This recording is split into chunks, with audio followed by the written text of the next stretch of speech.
βασικά θεωρείται ένα από τα αμινοξέα τα οποία είναι μη απαραίτητα. Ναι. Οπότε τα παράγει βασικά όταν λέμε μη απαραίτητα είναι με την έννοια ότι δεν χρειάζεται. Ναι, τα παράγει το ίδιο σώμα. Οπότε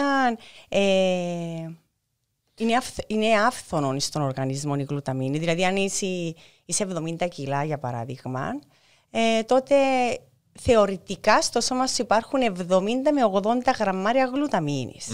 Άρα αντιλαμβάνεσαι ότι μιλάμε για έναν άφθονο αμινοξύ μέσα στον οργανισμό.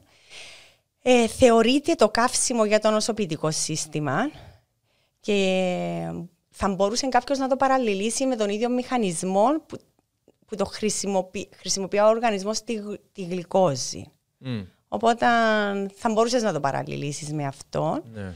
Απλά λειτουργά ξεκάθαρα για το νοσοποιητικό σύστημα, λειτουργά για τα λεμφοκύτταρα, τα ουδετερόφυλλα, τα